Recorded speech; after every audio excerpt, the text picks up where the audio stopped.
On vient d'avoir une éclosion, des petits poussins qui sont éclos cette nuit. Ces perdreaux n'ont qu'une dizaine d'heures et déjà, leur destin est tracé. Ça vaut de l'or, 10 oiseaux sauvages comme ça. C'est un potentiel en deuxième génération de produire quelques dizaines, voire quelques centaines d'oiseaux. Donc on va vite aller les remettre au chaud dans leur bâtiment d'élevage. Ces poussins doivent sauver leur espèce, rien de moins.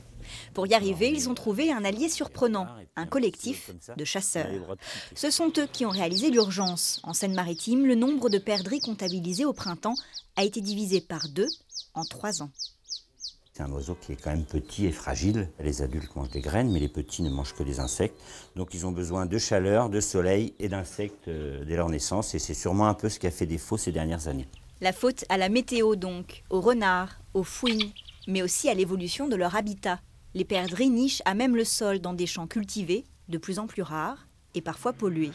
Alors les chasseurs ont décidé de récupérer les œufs dans la nature et de faire de l'élevage. Leur objectif, produire 9000 perdreaux par an d'ici 2016.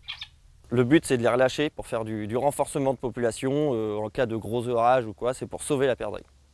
Donc la chasse sera interdite? La chasse sera interdite. Du moins, les premiers temps. Depuis début juin, 70 perdrix ont été recueillis ici. Si vous découvrez un nid abandonné, la Maison de la Chasse et de la Nature est prête à le récupérer jour et nuit.